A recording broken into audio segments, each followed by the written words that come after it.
Hello everyone, I'm Mohammad, and today Zacchaeus and I will be doing an overview on graph representation learning, which in other terms could be described as machine learning on graphs. So first, let's backtrack a bit. Let's talk about images. Images make for great data inputs in machine learning and deep learning models, as the most of the images we see on our computers can be represented as a large three-layer matrix where there is a layer for every pixel in red, green, and blue.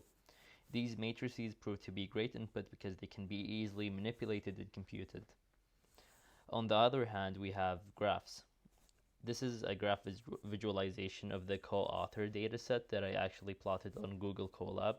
As you can see, there are approximately 18,000 nodes in the graph and 163,000 edges.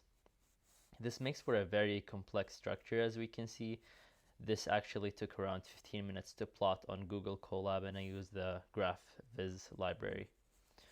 And now I'll let Kais explain how we can work around the complexity of graphs. Now, what is node embedding?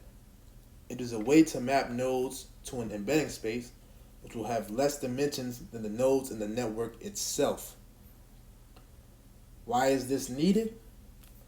Node embedding is needed because it captures the topology of a network. In other words, it shows how the nodes in the network are related. This is essential for machine learning prediction tasks.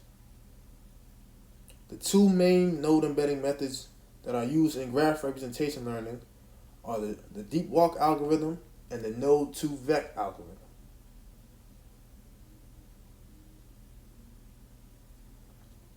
Here is the pseudocode for the deep walk algorithm. In short, it reveals patterns, encodes those patterns, which then find the embeddings. To start, we will pick a node in the network, and then we will randomly select a neighbor of the node that we've picked.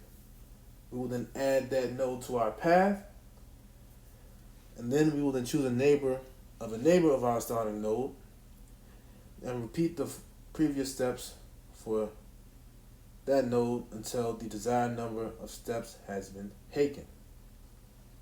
And from there, we will then call skip rank.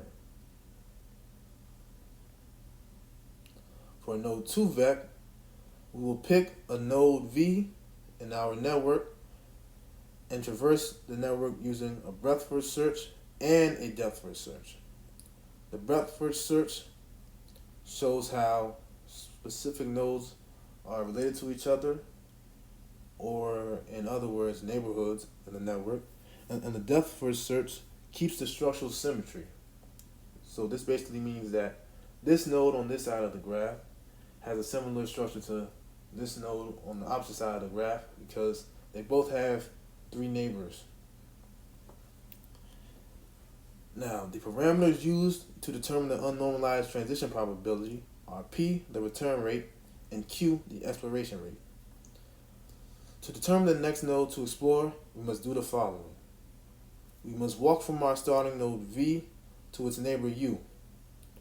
We must then find the number of edges between V and all of the possible nodes to move to. If the distance is 0, meaning our starting edge between U and V, we will divide that edge weight by P, the return rate. If the node X is a neighbor to V and U, we won't do anything to its edge weight. Now, if the node X is a neighbor to U and our starting node V, we will then divide its edge weight by the exploration rate. Now, after we learned how node embedding helps us utilize the rich structural information in graphs, we will look at a graph convolutional network that uses graph embeddings as input. The original graph convolutional network was introduced by researcher scientists Thomas Kempf and Max Welling from their paper Semi-Supervised Classification with Graph Convolutional Networks. In their network, they do not use node 2-vec or deep walk. Instead, they use a featureless approach by setting random weights and applying it to the nodes on the network. Then they use the random embeddings to train the model, and through every training iteration, the model separates the nodes into communities more accurately. This method works surprisingly well, as we will see in a bit. This is what the GCN model looks like in the PyTorch geometric library. As you can see here, it has 3 convolutional layers, and finally it classifies at the end. I used this Google Colab notebook to visualize what training the model will look like on the Karate Club dataset. Here's also a visualization on the Karate Club dataset that is also available on the PyTorch geometric library. As you can see, the edges and the number of nodes. And yeah. Now this is the really cool part. As you can see here, on an untrained GCN, we can view the nodes after being embedded into a 2-dimensional space. As we can see that it's not bad in terms of putting similar classes together. And this is where the training takes place. For people who are unfamiliar with the term epoch, it indicates the number of passes that the entire training dataset went through the GCN network, and the loss is the penalty of a bad prediction. And here is where we start with the graph structure and then the untrained embedding, and then as we go through each epoch, we see that the loss decreases as it should, and the layout of the nodes changes as well as they are being pushed into their communities more and more and separated. And after 400 epochs, the loss reduces to 0.02 from the starting 1.4, and we can see that the communities were predicted really well. And with that, we conclude our overview on graph representation learning. Our sources are listed here, and thank you for watching.